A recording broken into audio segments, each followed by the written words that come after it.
Please be seated. We began our day with a conversation about Judeo-pessimism and Judeo-optimism.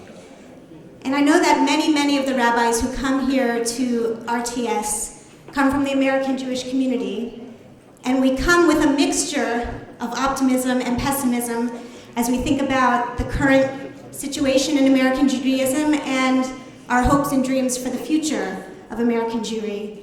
And so each summer at RTS, we always invite important American Jewish leaders to come and share with us their insights about American Judaism and their hopes and dreams and visions for the future of the American Jewish community. And tonight we are incredibly honored and privileged to have two important voices and leaders in the American Jewish community today. We are just thrilled to have Dr. Andrew Rehfeld with us, who is the new president of Hebrew Union College, Jewish Institute of Religion, the 10th president. Dr. Rehfeld is already a friend and a partner of the Hartman Institute and is looking forward to many years of being part of our faculty and being warmly welcomed here at the Hartman Institute. Dr. Rehfeld is a professor of political science and taught for many years at Washington University, also served as the president and CEO of the Jewish Federation of St. Louis.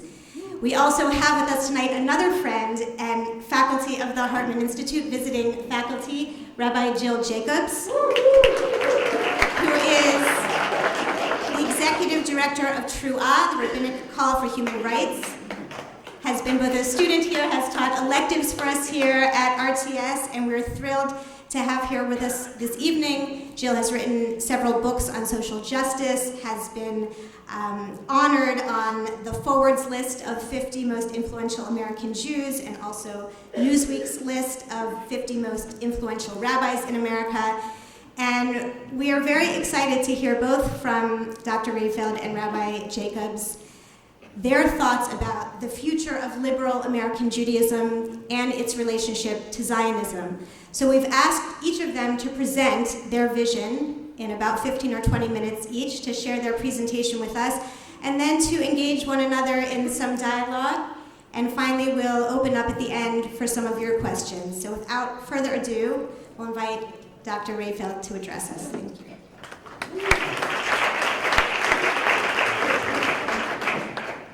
Thank you, Lauren, and good evening, everyone. Let me begin by thanking Danielle, Yehuda, and Lauren for inviting me to address you this evening on the topic of liberal Judaism and Zionism today. As the former CEO of the Federation of St. Louis, I've been singularly impressed by Hartman's commitment to deepening ongoing Jewish education for professionals in Jewish communities. I was reminding Danielle that we first met a year ago when I was looking for a connection between St. Louis formally and the Hartman Institute to come in to do community education. So I look forward to deepening our partnership and continuing it in a collaborative mode. I am glad to see five participants here from my former city with you, Rabbis Michael Alpert, Daniel Bogard, Karen Bogard, all alumni of HUC. In addition, from other institutions, Rabbi Mark Fassman, a former St. Louisan, who was seminal and critically important in my re-engagement as a professional in Jewish life over 15 years ago, and I'm grateful for, and Maharat Rory Pickernese. Together they represent the diversity and vibrancy of the St. Louis Jewish community and the value of flyover land to American liberal Judaism. In my talk tonight, I've been asked to put forth a vision of liberal American Judaism in which Zionism is a component, to do so in 20 minutes. Danielle, Yehuda, and Lauren, I'm flattered at your confidence that I can do this, not so much offer the visions that you've asked, but to do it in 20 minutes. And it was 20 minutes until just a few moments ago when I found out it was 15 minutes. It was simply a way of saying that I hope you will treat what follows as merely a sketch. I will try to do my best to be brief, but also want to say something of value. And let me begin by asking what precisely is the problem that we are seeking to solve or address. And here I would say that I don't think it's BDS on the left, or I don't think it's Israel right or wrong on the right, nor do I even think it's the lack of civil discourse that infects our communities and affects America more generally. though that's a significant problem. I think along with many others, I'm not original in saying this, that the biggest challenge we face is simply disengagement with Israel. And I think that this problem arises from the underlying philosophical rejection of the value of Judaism as a particularistic religious approach, and concomitantly a rejection of the value of being part of the Jewish people as a distinct people that is growing in certain pockets of liberal Judaism, certainly in America. And that challenge is closely related to the challenges of understanding how particularity as a value fits within a philosophical tradition of liberal Judaism, a tradition that emphasizes the universal over the particular. The answers to this problem of disengagement will ultimately be a set of practices, but those practices must be developed on the foundation of core ideas. And it's those ideas that I want to explore this evening, for I think that disengagement with Zionism and disengagement with Israel is in fact a significant abrogation of what liberal Judaism requires. So a couple of caveats before I start. First of all, by liberal Judaism, I refer to a set of ideas from which multiple movements and communities have emerged. Of course, the multiple institutions of Reform Judaism are founded upon liberal Judaism, of the Reform movement are founded upon liberal Judaism, but so are streams that identify themselves with, or certain parts of streams that identify themselves with the conservative, reconstructionist, renewal movements, as well as increasingly some that we might call orthodox. Second, the disengagement I'm speaking of is absolutely not disengagement by the main institutions or the leadership of those institutions, and certainly not of the Reform movement, and definitely not disengagement by Hebrew Union College. My predecessor, Nelson Glick, continuing the Zionism of President Stephen Wise before him, made a very early commitment to Israel, to Zionism in Jerusalem decades ago.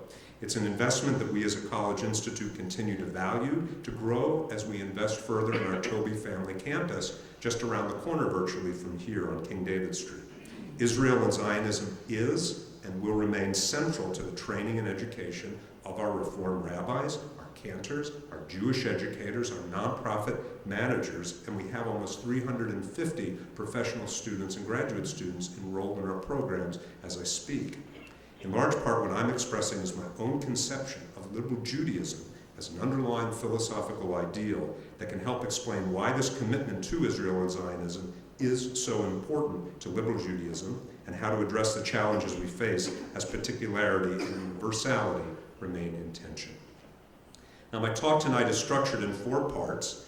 First, very quick 4 parts. I will outline to you what I take to be the distinctive philosophic disposition or underpinnings of liberal Judaism that involve the primacy of reason that instrumentally deploys Jewish religious practice to achieve universal goods of the good or the holy, the right and the just. Second, I want to explain why a broader understanding would be helpful to develop a sense of authenticity about their own liberal Jewish practice that is, as a Jew in the pew, I often found lacking among my peers in the pews in Jewish North America. And third, I want to explain how these principles can help shape an instrumentalist approach to Jewish peoplehood, to Zionism and Israel. And finally, I'll close with some thoughts, particularly for rabbis who are wary of addressing these issues, given the kind of blowback that we face, that is significant, that you face, and I know this, having led a federation, how difficult it is to navigate these conversations. So, beginning. A summary conception of liberal Judaism. As a philosophical ideal, this is what I take liberal Judaism to be captured by. And I want to say at the outset, I'll say this a couple more times, this is not original, but it's a distillation of a particular kind of view that I think that's supported in the text. I don't have time to, we can talk about the comments. But number 1, a commitment to the primacy of reason is what makes us distinctively human, B'Tselem Elohim. Liberal Judaism begins with a reflection of who we as human beings are in relation to the divine, that we're all created, B'Tselem Elohim, in terms of that which distinguishes us from other creatures. These key attributes, you can come up with a list of your own: reason, free will, imagination, self-awareness, consciousness, the capacity for empathy, for joy, the capacity for feeling, suffering, and an appreciation of beauty. Of these, as a liberal theory, liberal Judaism places reason above all else as our ship's captain, guiding our other capacities, whether joy or beauty or exercise of free will. and thus does reason set the terms for our encounter with the world, with all aspects of it, and ultimately our struggle with the divine. That's number one, the primacy of reason. Number two, liberal Judaism is committed to the practices of Torah, Avodah, and Israel as instrumentally valuable. I want to just note Rabbi Bogart, wherever you are. Where are you? There you are. We've talked about this before. That made no sense to anybody except for Rabbi Bogart. Okay. So number two, committed to the practice of Torah, Avodah, Israel as instrumentally valuable. Liberal Judaism, in my view, recognizes the instrumental importance of engaging in the practices associated with those three features. Number one, Torah, that we create and confront and understand our textual tradition as a living, dynamic tradition, providing a specific shared language to structure and understand our moral responsibilities and make meaning of our existential place in the world. Number two, Avodah. Liberal Judaism is committed to meaningful ritual practice that causes us to reflect on the source of all being, developing our capacity for awe, enhancing our appreciation for beauty, reinforcing our capacity for empathy, and fostering both individual discipline and strong associative bonds required for collective moral action. Number three, Israel. Liberal Judaism is committed to building and sustaining communities of Jews for the expression of these shared practices that connect through generations of history, forming part of our identity as Jews. So Israel in the broadest sense, because I'm talking about Zionism, I don't mean in this case as the state. Number three, we have the primacy of reason. Number two, the practices of Jewish life as instrumentally valuable. And number three, what are they instrumentally valuable for? To achieve the good, the holy, the right, and the just. Using reason as our guide, liberal Judaism recognizes that the specific Jewish practices of Torah, Avodah, and Israel are one of multiple paths in the world towards the true. We engage in these practices not for their own sake, but because we believe they are instrumentally valuable to achieving universal values, causing us to look upwards towards the good or the holy, sideways towards each other to achieve the highest ethical ideals, the right, and towards the communal foundations upon which we stand and must operate, pursuing justice structurally, institutionally, and by ensuring the highest moral character of our leadership. In short, the good or the holy, the right and the just. So in short, liberal Judaism emphasizes that it's built on the primacy of reason, that embraces Torah, Avodah, and Israel for their instrumental value in achieving the good or the holy, the right and the just. This again is not to break new ground in any way, even if it might be a specific articulation of what has come before. I also recognize that not all liberal Jews or accounts of liberal Judaism will agree on these aspects either. But it's central to my vision, at any rate, for what liberal Judaism is and entails and how it, frankly, operates functionally for many people. So number two, let me move quickly. The need to articulate a public conception of liberal Judaism. I acknowledge that most people who practice liberal Judaism, who call themselves liberal Jews of one variety or another, let alone those of you who do the sacred work of leading congregations and Jewish communities, may not be as interested as a political theorist is with underlying first principles of philosophical foundations. So whatever one's view of liberal Judaism is, let me explain why having a clear and relatively simple public conception of first principles might be helpful. Number one, fundamentals ground us. They give our practices meaning and purpose. And I also believe they create a sense of authenticity that, in my experience, many who refer to themselves as liberal Jews don't always feel about the very practices in which they're engaged. Now, to be clear again, I don't mean that rabbis or organizations lack this sense of philosophical core, nor that there aren't individual scholars and movements that have articulated what they take to be those undergirding principles. I just mean that many of us who are not rabbis, those of us who make up Jewish communities, the very charge that Lauren has given to me, sometimes cannot articulate what they take to be their particular manifestation of liberal Judaism. They don't always have a clear view. They don't always say, I'm a liberal Jew because I engage in Torah, Avodah, and Israel because I value the primacy of reason, and I understand that those practices are instrumentally valued to the good, the right, and the just. Compare that by contrast to many halachic Jews. I would say all that call themselves halachic Jews, who despite the great range of ideologies and movements of halachic Judaism, ultimately rest on a very clear, different underlying philosophical view, a very clear, different from liberal Judaism philosophical view, but very clear, based on God, in fact, giving Torah to Moses at Sinai as an actual event from which everything else follows. It is the treatment of God, Torah, Moses, Sinai as the foundational core concepts that grounds, believed by faith by many to have happened, that grounds their approach to Jewish life, and in some ways maybe the differentiator, the most important distinction between halakhic and liberal Judaism. I'm just looking for... So the fact that we can't articulate as a community a practice is clear, an idea of what it means to be a liberal Jew, I think has consequences for developing authenticity and community. So let me move quickly to number 3. I've talked about what my conception of liberal Judaism is, number 1. Number 2, the challenge with not having a public conception that people can refer to quickly. And number 3, let me go to where does Zionism fit into this vision of American liberal Judaism.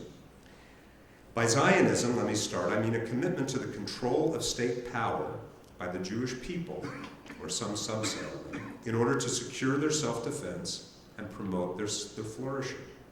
Zionism is a form of ethnocultural nationalism, which I presume you know about given the week's study that you've been through, that aims to put the apparatus of the state in service to a particular culture.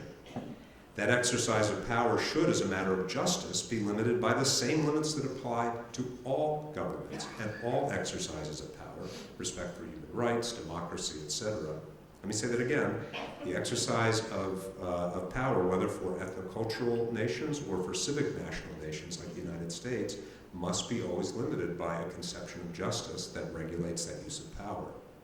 And as with any ethnocultural nation state, governments of Israel are structurally in danger of overstepping the justifiable exercise of power in favor of the privileged group.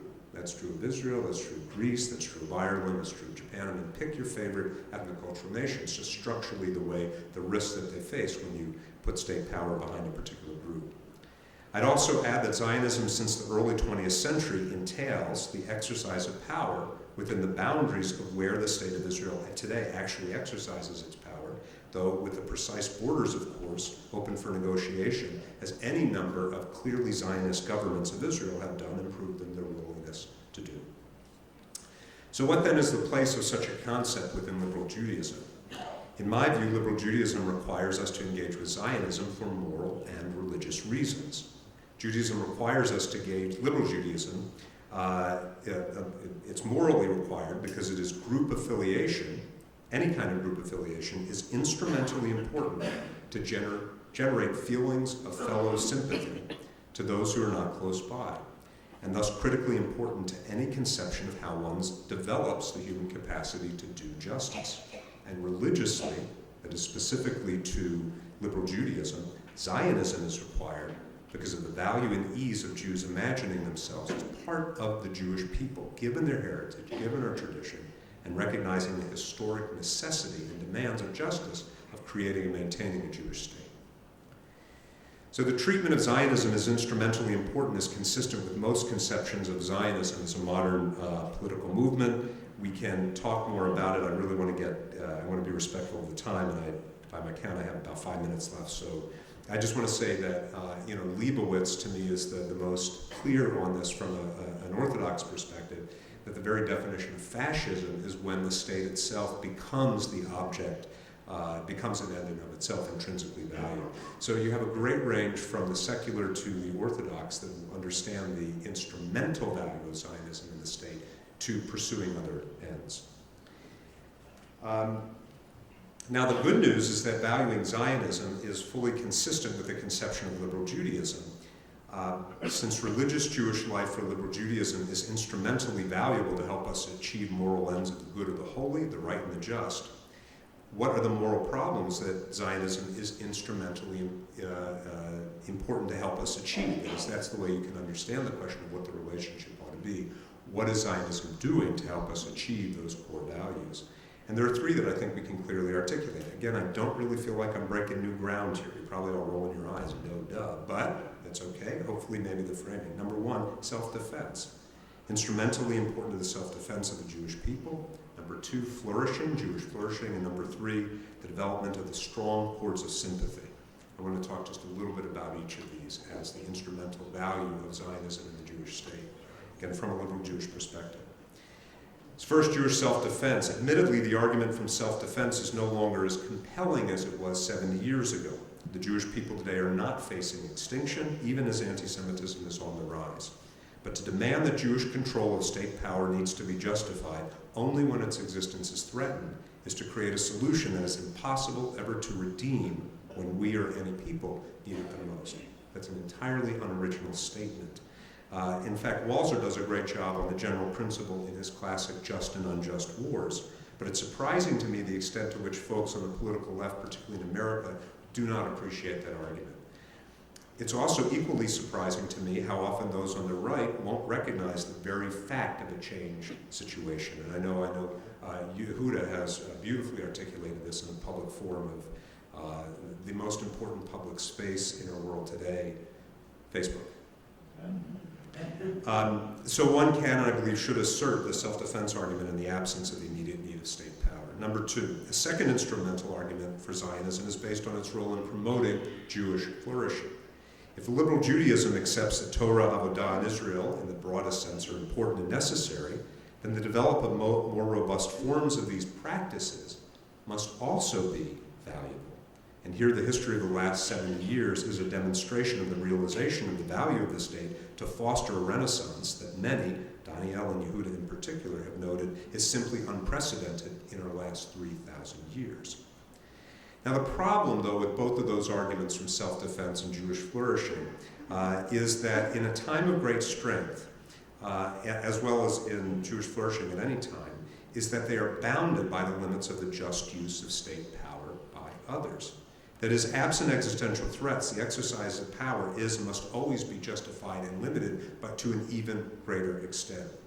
Similarly, because Jewish flourishing is instrumentally important to the achievement of moral values, one cannot violate those values in order to preserve the very state that's instrumentally important to achieving them. To justify moral harm to others in order to secure greater Jewish flourishing violates the very understanding at the core of Jewish life that I'm understanding is the core component of liberal Judaism. And it also explains why it's entirely consistent to develop a robust liberal Jewish response to any exercise of power by any state, including Israel, as a matter demanded by the obligations of justice. And that's whether you agree with the substantive critique that Trua and Jill has led, that's very important, or the substantive critique by the right on previous Israeli governments that they haven't been pursuing their vision of justice in a different way. The most promising instrumental argument that I have not heard developed in this context to cultivate a strong sense of connection in terms of Zionism and liberal Judaism requires us to cultivate a strong sense of connection to the Jewish people and thus to the state of Israel, based, again, not on the particularity of Israel per se, but based on arguments that were fully worked out in the 18th century, in the Scottish Enlightenment in particular, by thinkers like David Hume and Adam Smith, and later receiving institutional expression by James Madison and Alexander Hamilton, who never realized were Zionists until today. And that is the observation, supported by significant research, that our capacity for justice as human beings requires us to develop strong cords of sympathy with others in order to be empathic and empathetic and compassionate. And this is where the idea of Jewish peoplehood is particularly powerful. As Jews, we have a ready-made story that can inspire people and inspires people on a weekly basis to act on behalf of those experiencing injustice thousands of miles away. Liberal Jews who choose to turn their backs on Israel and Zionists are not only turning their backs on their heritage, their sacred inheritance, they're also foreclosing a powerful way to instrumentally mobilize people for action for the sake of others. And this is ultimately why I believe it's an abrogation of liberal Judaism to disengage with Zionism in the state of Israel. I can talk all about the work of the Jewish federations, the creation of the American Jewish Joint Distribution Committee, and the power that American Jewish communities expressed in connecting with Jews that don't look like them, don't act like them, don't speak to them, simply because of the strong cords of sympathy that were connected out of a sense of connectedness through Jewish peoplehood. So that's the sketch. Finally, and I want to give the podium over to Jill. Those are the reasons that I believe Zionism and the Jewish people are important to liberal Judaism and fit fully with a rationalist and instrumentalist view of the approach. So if it's not original, and let's just presume it's more or less correct for the time being, as far as it goes. Why are we disengaging? And I know that, number one, younger people are alienated from Israel in part because so many institutions have put up rules of engagement that limit the content of what we can discuss, or the terms before we can even have the discussion. And that's a mistake in my view. And more importantly, it's a violation of our commitment to the use of reason in addressing the very things that are addressing our world.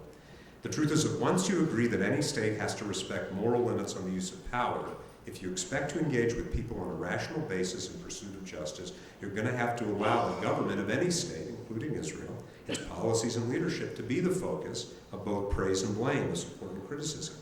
I'm sort of suspecting this will be the focus of Jill's remarks, so we can explore that later. More troubling to me is what I'm seeing, and more in print, is rabbis in the pulpits disengaging from talking and teaching about Israel because of the charged nature of discourse and dialogue. I have spoken to so many rabbis in the last decade in particular who have told me, and other communal leaders, who've told me they don't feel prepared to speak out on the issues of greatest concern to them about Israel. They have a point of view, but they're worried that articulating it will alienate their congregations, cause distress by opening up factions who disagree with them, or even worse, lose their jobs and their ability to support their families. This is real, and we need to recognize that. And I know in the room, you know this, so I'm sort of speaking to the people not in the room about you and the threats. The threats to your livelihoods and congregations are not insignificant. And for others, quite frankly, you may still be trying to work through the complexity of the multiple issues, the history, the international politics, the politicians, to say nothing of the electoral system. And my scholarship is in electoral systems, among other things. And but that's a separate thing. So let me just make one recommendation about this. I think the two options that I've seen with rabbis and with other community leaders is either we have to preach about Israel or we have to basically say we can't talk about it. We either have to take a position and say what we think, or we have to give it up. Or we have to believe there's no truth of the matter, and every position needs an articulation. And I want to implore you that instead of preaching or disengaging, that we teach, that we take a page from the meaning of Rabbi, of Rod, of what it means to be a teacher, and understand that the greatest teachers that you've all had, that I tried to aspire to, was not someone that tried to force an idea down your throats, but one whose provocative nature caused you to think hard about the very issue at hand that you never thought you might have an interest in, and number two, through their passion and engagement with the content and the subject matter, could actually inspire them to value the thing and begin to value study and engagement as itself an end to a broader ideal. So again, instead of preaching or disengagement, thinking about the role of teacher as somebody that challenges people to think by having open, free discussions with no preconditions about the state of Israel, the importance of it as an instrumental value to the Jewish people, Judaism, and also, of course, to liberal Judaism in America. Thank you very much.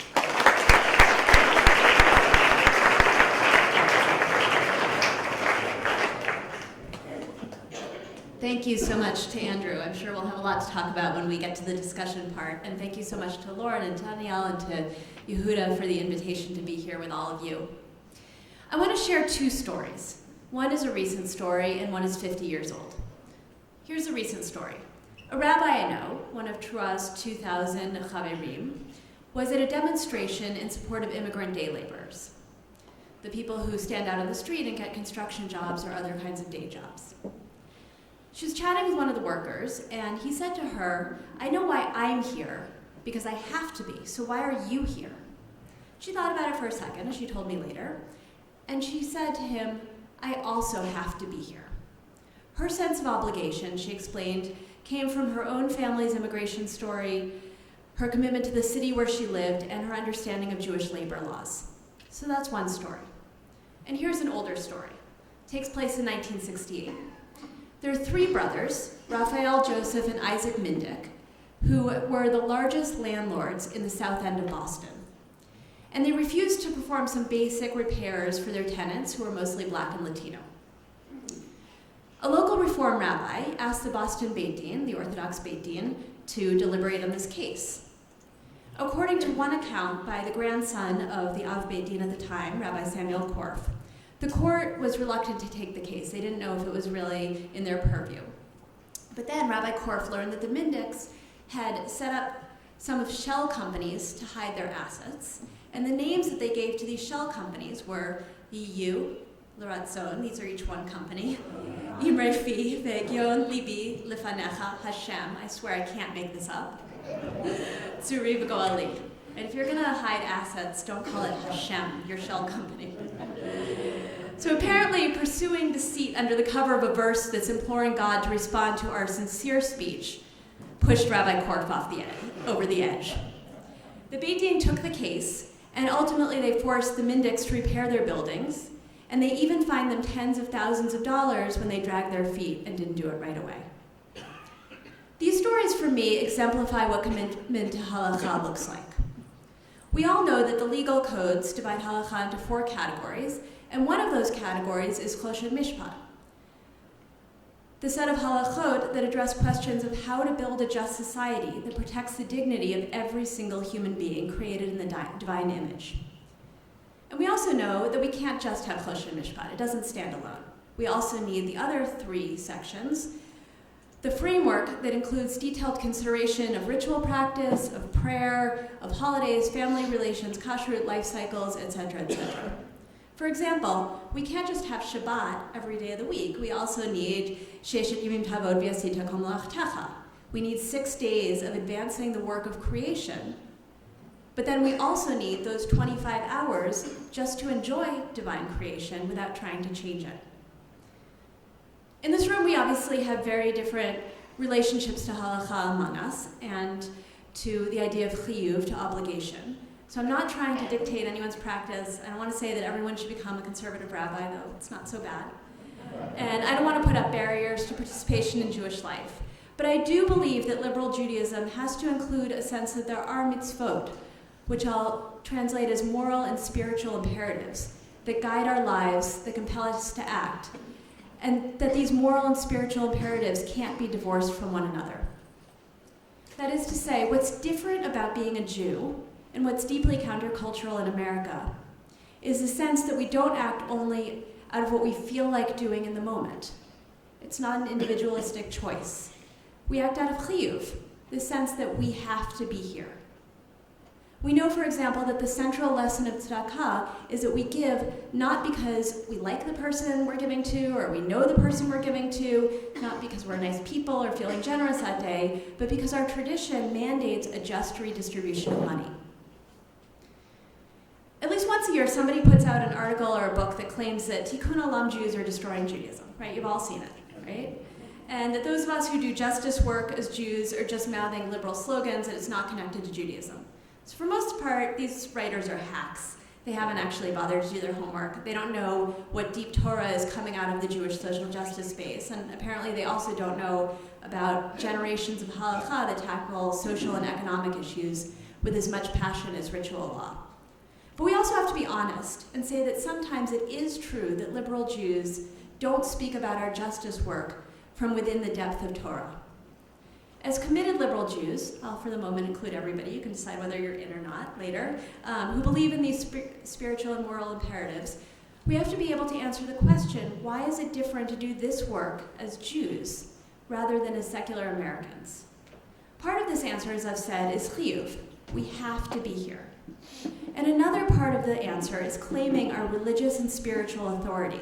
We have to be going deep into our texts and traditions, not merely for validation, but also for ancient wisdom that can shape our thinking.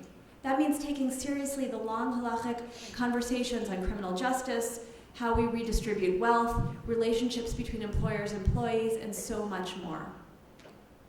And this sense of chiyuv and engagement with our tradition also has to drive our relationship with Zionism and with the State of Israel. To accept a moral and spiritual imperative toward the State of Israel means that it's not an option either to abandon it, nor to enable the worst behavior of its government. Rather, chiyuv means drawing on millennia of Jewish conversations about how to build a just society and about our responsibilities both toward Klal Yisrael and also toward non-Jews. It means engaging with Israel as a real place, not as a Zionist fantasy, as a projection of our own anxieties, or as a vehicle for working out questions about our own identities. It means that we have to be here because we care about the people here and about the future of a country that's the home to approximately 6 million Jews, as well as 2 million non-Jewish citizens, and that also governs the lives of some 5 million Palestinians living under occupation. And we have to be here because, like it or not, for much of the rest of the world, Israel does represent what it means to be a Jew, and that perception affects all of us in all of our relationships with other communities.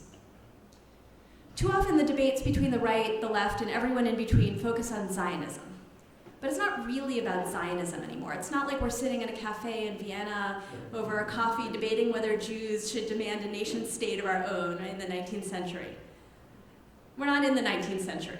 For the past 71 years, Israel has been a real country, a member of the UN like any other country, not some fantasy. So to really engage with Israel means engaging with Israelis and with what matters to them. I was struck, for example, that 3 of the major protest movements over this past year got very little attention within the US Jewish community.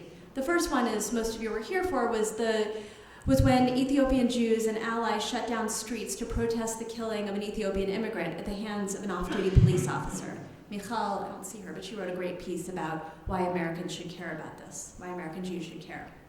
And second, the Jewish and Arab women, and also men, who went on strike earlier this year in response to government indifference about violence against women.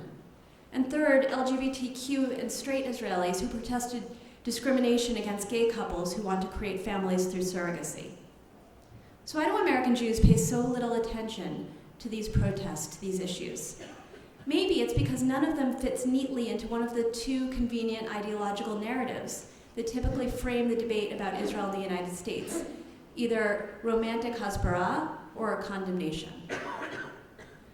When real live Israelis, not Zionist or anti-Zionist cartoons, are fighting for their rights and their lives, we have to be here.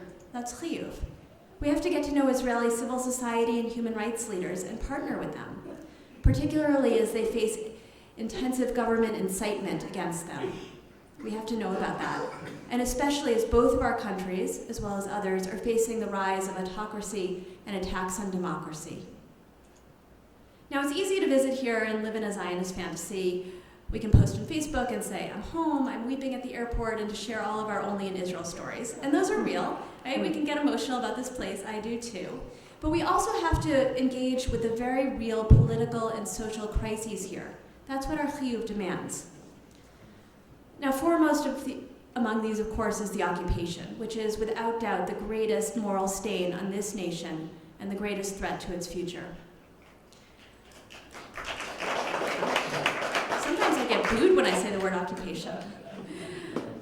So our chiyuv demands acknowledging that our own American Jewish community, as well as the American government, bears some responsibility for enabling and entrenching this ongoing occupation.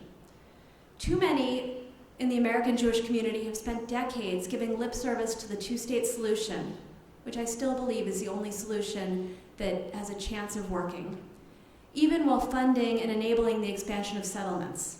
Too many of our communal institutions have poured our shared resources into defending Israel from criticism, discrediting the Palestinian narrative, and criticizing those who influence Israel from the progressive side, even spending so many communal resources into fighting BDS, which is not the battle that we should be fighting.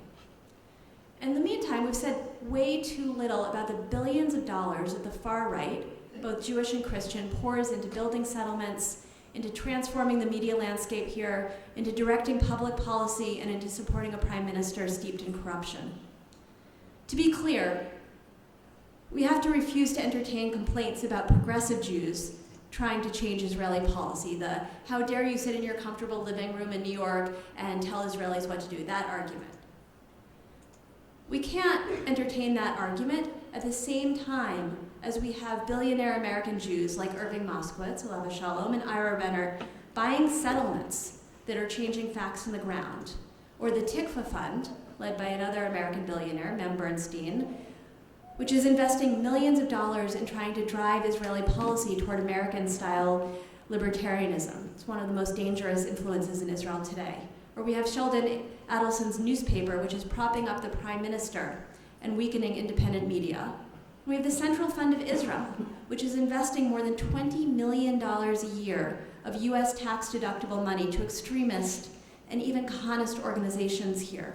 Torah has been complaining to the IRS about this since the two main Kahanist organizations are on the State Department's list of foreign terrorist organizations. We still have more than $20 million a year of US tax-deductible money going to organizations like this, and some of that money even flows through our federations and our Jewish communal funds.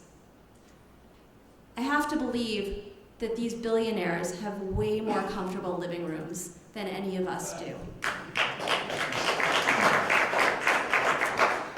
I want to offer these examples to emphasize that the right wing is not shy about proactively remaking Israel in their own vision of a fundamentalist fortress allied with autocratic and anti-Semitic governments and with Christian evangelicals. And at the same time, while they have no problem doing that, sometimes there's a tendency within liberal communities to say that we have no agency or authority to have an influence in Israel. Doing that is distancing ourselves from our chiyuv. I've heard many people within our communities say that they're very sorry about the occupation, but there's nothing to be done. There's no partner. There's no guarantee that a Palestinian state would live in peace with Israel. Maybe we can take small steps to ameliorate Palestinian suffering. Maybe we can pursue a kibush na'or, an enlightened occupation, but a long-term solution is impossible. That kind of moral rationalization for doing nothing is appealing, even seductive. But it's not Zionism. It's defeatism. The primary innovation of Zionism was the idea that Jews could take history into our own hands rather than letting other people make our history for us. Waiting for the perfect conditions, for the perfect partner, all while entrenching the status quo and in fact making the situation much, much worse every day, that's a cowardly position, not a Zionist one. As Rabbi Yehuda Alkalai, a Sarajevo-born rabbi and one of the founders of religious Zionism, wrote, "The redemption will begin with efforts by the Jews themselves. They must organize and unite, choose leaders, and leave the lands of exile." Now, he was obviously talking about physically leaving the diaspora, but too many of us have internalized the diasporic sense of powerlessness in our approach to our very own Jewish state. So to those of us who feel powerless or who feel hopeless, here's a lesson we can learn from the right wing. Know what you want, keep your eyes on the prize, and never give up. We've learned this both in the United States and also in Israel. In the US, since 1973, the anti-abortion movement has spent 40 years since Roe v. Wade figuring out how to unlose. Because you know what they lost? But they've been unlosing, and we're seeing those results right now. And the same way, the right wing here has spent the decades since Oslo doing the same, unlosing. Building outposts, getting those outposts legalized, securing leadership of the government and of the military, and even putting Kahanists back into the running for Knesset. So instead of sinking into despair, let's reconnect with our sense of obligation, of chiyuv, our moral and spiritual imperatives. Let's engage our communities in creating the Israel that we want. And let's also do that in partnership with Israeli human rights leaders and political leaders who share that vision and are working for it on the ground. To be clear, what we're working for, what we should be working for, energetically and unapologetically, is an Israel with a strong democracy, in which all citizens, Jewish and Arab, are equal, both legally and really. It's an Israel that's free from the moral stain of occupation and from sending its teenagers to administer the lives of another people. It's an Israel in which women, LGBTQ people, and Israelis of all colors are protected from violence and have full and equal rights under the law. That's what it means to embrace our chiyuv, to say, we have to be here. This is not just a secular or liberal vision, it's one that's deeply grounded in Torah. And we, as rabbis, have to make this explicit by teaching and speaking from the depth of traditional texts about how we live with Jews and non-Jews, and how we create a just society. This past October, I sat with several dozen rabbinical students of all denominations who are taking part in the Torah Human Rights Program during their year in Israel. Some of you might know more than 70% of students who come here for the year, first semester, take part in Torah's program, which introduces them to human rights issues on the ground and to human rights leaders and political leaders here. I saw these students just a few days after our staff had brought them to Hebron in partnership with Breaking the Silence. If any of you haven't had that experience, please talk to me afterwards. It's necessary. I asked the students about their experience, and they told me two things. First, how crushed they were by seeing the reverence that was paid to the grave of Baruch Goldstein, which is located in Meir Kahana Park, just outside of Hebron. And second, by the violent ways in which the settlers live in that city. And they said to me, the settlers are so clear about why their presence there is based in Torah. What's our Torah? What's our Torah? We have to be able to answer that question. So we spent some time studying together, and I shared with them a series of midrashim that place ancient and bloody religious and familial conflicts in the city of Hebron, and also that consider the question of what is Marat HaMachpelah? What does that word even mean? One of these midrashim suggests that Marat HaMachpelah is called that because it's kaful, it's double. So the question is, what do you mean it's double? How is everything arranged? And the midrash suggests that it's either doubled because the graves are side by side, or because they're stacked on top of each other. So what's at stake in this midrash? What's at stake is the question of how we're supposed to live together in a holy place. Do we live side by side with our neighbors, or do we live on top of our neighbors, having power over them? We have to have our own Torah. We have to reject any notion that biblical literalists who see absolutely no difference between Eretz Yisrael and Medinat Yisrael, the modern state that's a member of the UN that has human rights obligations. We have to reject any idea that those biblical literalists have exclusive rights to religious or political authority, because our own Torah is just as authentic, just as legitimate, and just as binding. I would argue even more so. So living our lives according to moral and spiritual imperatives means that we refuse to allow anyone else to hand us our history. It means refusing to cede our Torah to fundamentalists. It means rejecting defeatism and doubling down and ensuring that both of the places that we care about, the place where we live, the US or another place, and also Israel, live up to our vision. It means claiming both our authority as religious leaders and the authenticity of our Torah. And it means partnering with Israelis to defeat the anti-democratic forces that threaten us both. And we do that because of our chiyuv, because we have to be here. Thank you.